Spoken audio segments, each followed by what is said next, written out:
नमस्कार. वर्ष 2025 चालू होते. त्यातला पहिला सण म्हणजे मकर संक्रांत.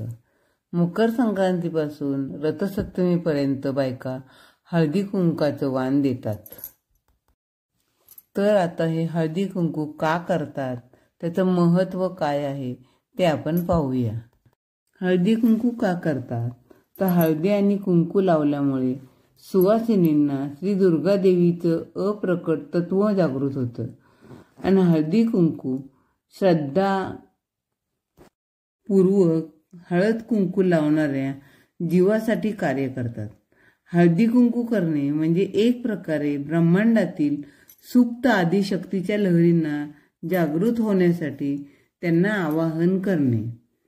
आपण जेव्हा हळदी कुंकू करतो तेव्हा त्या सप्त शक्ती जागृत होतात. हळदी कुंकाचं काय महत्त्व आहे?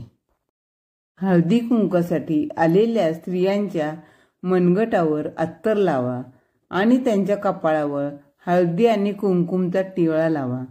त्या बदल्यात त्या पण यजमानांच्या कपाळावरही तेच लावतात. हळद आणि सिंदूर याची देवाणघेवाण म्हणजे एकमेकांसाठी दीर्घ आणि आनंदी वैवाहिक आयुष्यासाठी केलेल्या प्रार्थना आणि आशीर्वाद आहेत. म्हणून स्त्रियांनी संक्रांतीच्या काळात हळदी कुंकू करावं आणि यथाशक्ती दान द्यावं. श्री गुरुदेव दत्त.